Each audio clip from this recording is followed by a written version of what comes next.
In this video, I'll show you how to turn your suede or roughout boots into black waxed flesh leather boots.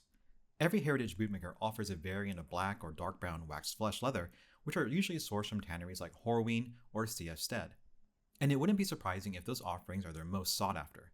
Having always wanted a pair myself, I figured I should try mimicking the effect with a pair of old Red Wing Iron Rangers in Hawthorne Muleskinner Roughout. And that's because those tanneries use the flesh side of the hide to make those unique leathers. So let's give it a try. Before we begin though, you need to make sure your boots are clean and the nap of the flesh is consistent throughout the upper leather. This will ensure an even and smooth wax finish. You can shampoo the boots with your suede cleaner of choice, and I usually use Saphir's Almeida. After shampooing and letting the boots dry completely, brush the flesh of the leather with a brass bristle brush with an intense focus on the areas with a burnished look, usually found on the toe and heel panels. To give your boots a waxed flesh look, you'll need black and dark brown Venetian Leather Balm, a mixing cup, disposable gloves, a hairdryer, and masking tape. To accurately reproduce waxed flesh leather boots, preserving the edge color of the leather panels is essential, but not really mandatory. Using thinly cut strips of masking tape, carefully apply tape to the edges that you would like to keep flesh colored. I personally think the exposed edges is attractive contrast, and it makes your efforts look more purposeful instead of accidental or experimental. It's rather difficult to cut millimeter thin strips of tape, so be patient with yourself. I tried razor blades, but scissors were easier for me to cut with. You'll likely make many attempts at achieving thin enough strips. Also, to keep the leather balm from leaking through, I recommend trying to make your tape length as long as possible. When applying to the leather, ensure good contact by pressing down with your fingertips and checking the tape is covering the edge completely. This step will likely be the most time-consuming and frustrating, but doing this part well will make the end product look much more professional. The frustration will hide in as the panels curve or when they end near the welt reaver boot, so give yourself a lot of time to complete this stage as there's no reason to rush it.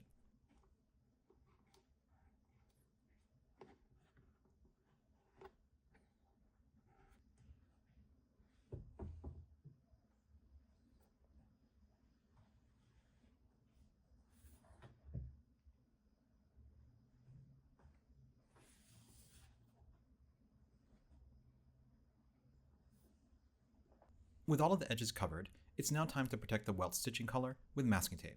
Also, use this opportunity to tape over leather midsoles and light color wedge outsoles should your boots be constructed that way.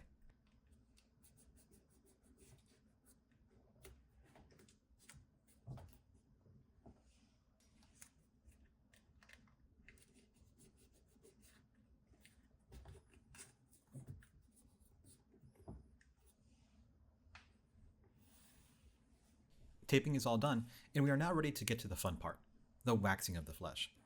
I am recommending the use of black and dark brown colors of Venetian Leather Balm, as many of the popular wax boots are not exactly black, but somewhere in between black and brown. Example of those colors of waxed flesh leathers are Cacao from the Thursday Boot Company and Java from Truman Boots.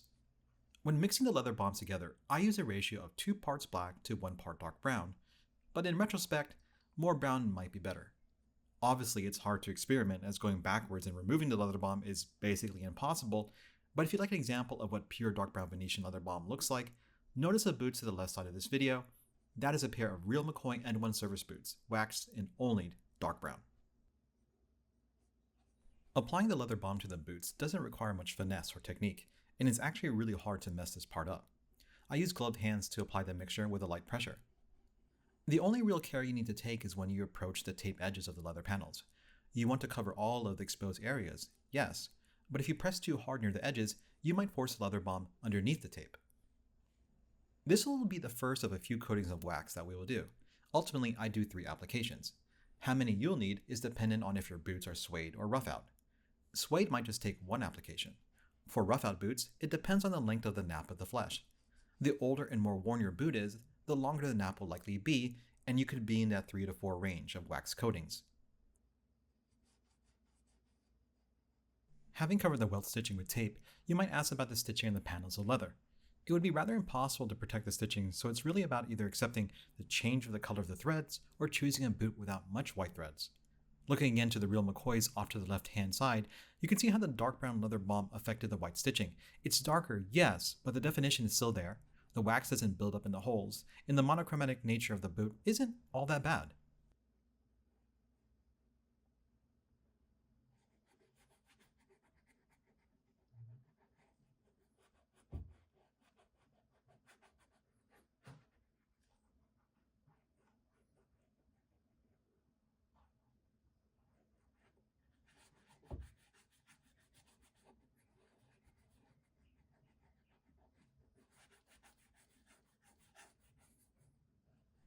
For the areas near the welt and eyelets, it might be difficult to get accurate coverage with just your fingers, and I use a Q-tip cotton swab to get into those tight spaces.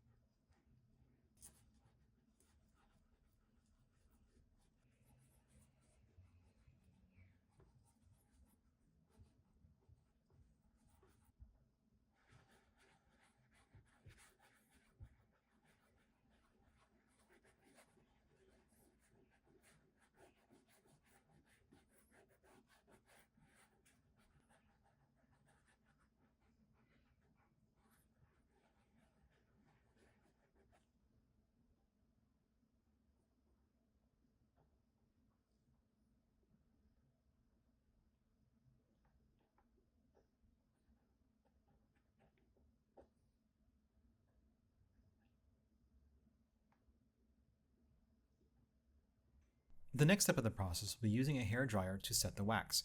Accelerating the drying process allows you to quickly see the areas with too much leather balm buildup, which you can address by just using your fingers to smooth out.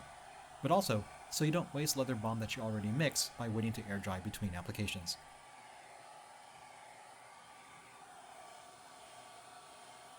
I'll speed up the video as we move into step 5, which is just repeating the previous 2 steps of applying leather balm and drying with a hair dryer. As I mentioned before, the number of applications you would do depends on the type of leather your boot has and the length of the nap of the flesh. Additional layers of leather balm also gives you the opportunity to tweak the mixture of black and dark brown used. I only apply 1 layer of leather balm to the tongue, as the wax will come off rather easily as you fold it or whenever you tighten your laces when putting on your boot. You could leave the tongue of your boot untouched, as you'll find many bootmakers constructing their wax flesh boots tongues out of a different material altogether.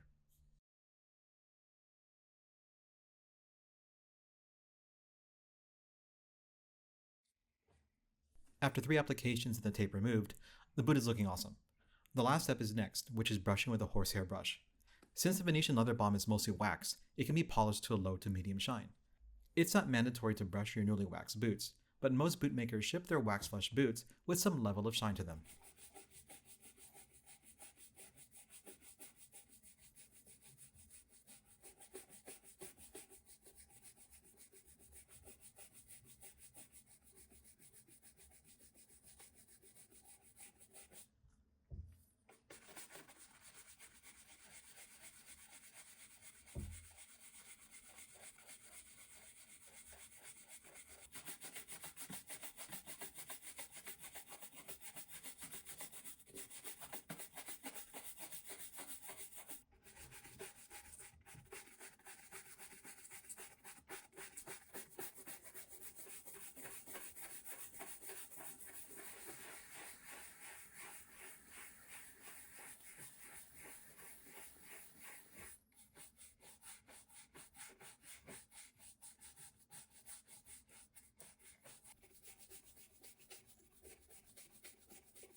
We're all done.